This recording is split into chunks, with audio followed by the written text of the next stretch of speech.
Kisah seorang ibu dan anak. Ibuku hanya memiliki satu mata. Aku membencinya. Dia adalah sebuah hal yang memalukan. Ibuku menjalankan sebuah toko kecil pada sebuah pasar. Dia mengumpulkan barang-barang bekas dan sejenisnya untuk dijual. Apapun untuk mendapatkan uang yang kami butuhkan. Dia adalah sebuah hal yang memalukan.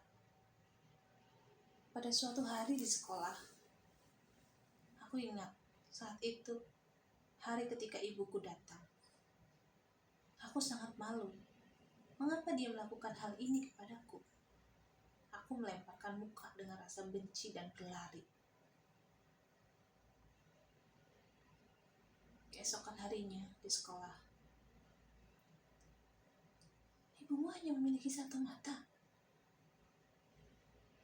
Dan mereka semua mengejekku. Aku berharap ibuku hilang dari dunia ini. Maka aku berkata kepada ibuku, "Ibu, kenapa kamu tidak memiliki mata lainnya? Ibu hanya akan menjadi bahan tertawaan. Kenapa ibu tidak mati saja?" Ibu tidak menjawab. Aku merasa sedikit buruk. Tetapi pada waktu yang sama, rasanya sangat baik bahwa aku telah mengatakan apa yang telah ingin aku katakan selama ini. Mungkin itu karena ibu tidak menghukumku.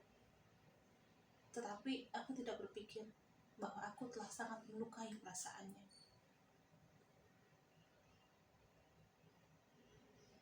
Malam itu, aku terbangun dan pergi ke dapur untuk mengambil segelas air. Ibu menangis di sana. Dengan pelan. Seakan dia takut bahwa dia akan membangunkanku. Aku melihatnya dan pergi. Karena perkataanku sebelumnya kepadanya, ada sesuatu yang mencubit hatiku.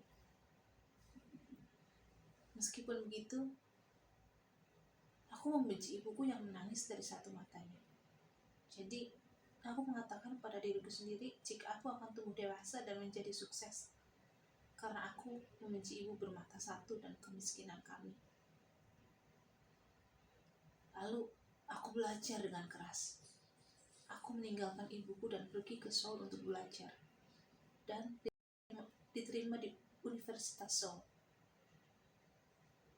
Dengan segala kepercayaan diri, lalu aku menikah, aku membeli rumah milikku sendiri, lalu aku memiliki anak-anak juga. Sekarang, aku hidup bahagia sebagai seorang pria yang sukses. Aku sangat suka tinggal di sini karena ini adalah tempat yang tidak mengingatkan aku akan ibu. Kebahagiaan ini menjadi besar dan semakin besar ketika seseorang tidak terduga menjumpaiku. Apa? Siapa ini? Ini adalah ibuku. Tetap dengan satu matanya. Ini rasanya seperti seluruh langit sedang jatuh ke diriku. Anakku yang perempuan lari kabur, takut akan mata ibu yang cuma satu. Dan aku bertanya kepadanya, "Siapa kamu? Aku tidak mengenalmu." Sandiwaraku. Aku berteriak padanya, "Mengapa engkau berani datang ke rumah dan menakuti anakku? Pergi dari sini sekarang juga." Dan ibu dengan pelan menjawab, "Oh, maafkan, aku pasti salah alamat." Dan dia menghilang. Terima kasih Tuhan, ia tidak mengenaliku. Rasanya cukup lega. Aku mengatakan kepada diri sendiri bahwa aku tidak akan peduli atau berpikir tentang ini sepanjang sisa hidup. Lalu ada perasaan lega datang kepadaku. Suatu hari, sebuah surat yang berisi tentang reuni sekolah datang ke rumah. Aku berbohong kepada istri dengan mengatakan bahwa aku akan pergi perjalanan bisnis. Setelah reuni ini, aku pergi ke rumah lama karena rasa penasaran saja. Aku menemukan ibu terjatuh di tanah yang dingin. Tetapi aku tidak meneteskan satu air mata sekalipun. Ia memegang secari kertas di tangannya. Dan itu adalah surat untukku.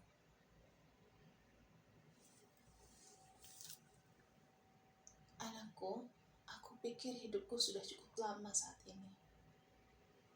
Dan aku tidak akan mengunjungi Seoul lagi. Tetapi, apakah itu terlalu banyak jika aku ingin kamu untuk datang mengunjungiku sekali-kali, nak? Aku sangat merindukanmu. Dan aku sangat lega ketika mendengar kamu akan datang ke acara reuni ini. Tetapi aku memutuskan untuk tidak datang ke sekolah untuk kamu. Aku meminta maaf jika aku hanya memiliki satu mata.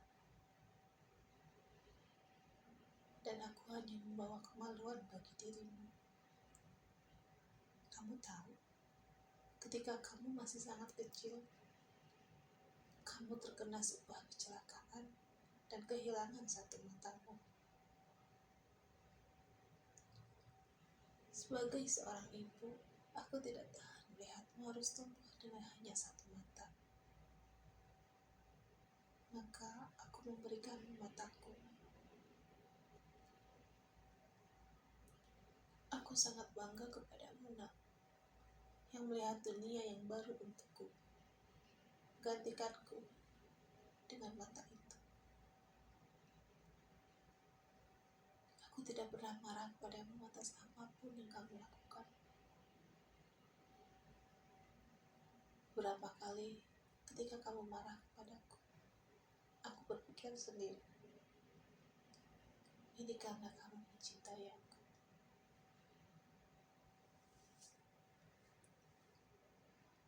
Aku rindu waktu ketika kamu masih sangat kecil dan berada di sekitarku.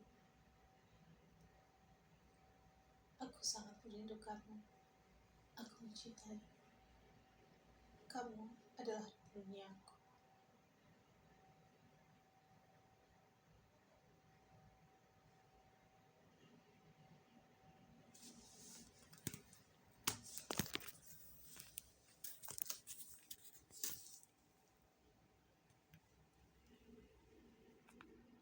Cerita ini berakhir. Aku tidak menangis. Aku hanya meneteskan beberapa air mata. Aku tidak tahu apakah aku harus bahagia atau sedih.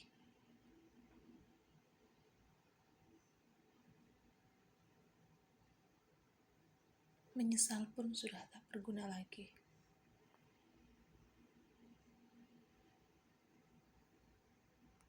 Terima kasih telah mendengarkan podcast malam di channel YouTube Dwi Ratna Susanti. Jangan bosan-bosan untuk memberikan support ke channel ini, karena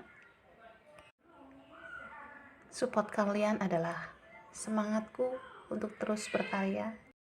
Jangan lupa subscribe, like, komen, bila perlu share, agar teman-teman kalian bisa mendengarkan juga cerita ini di podcast malam. Terima kasih dan sampai jumpa lagi.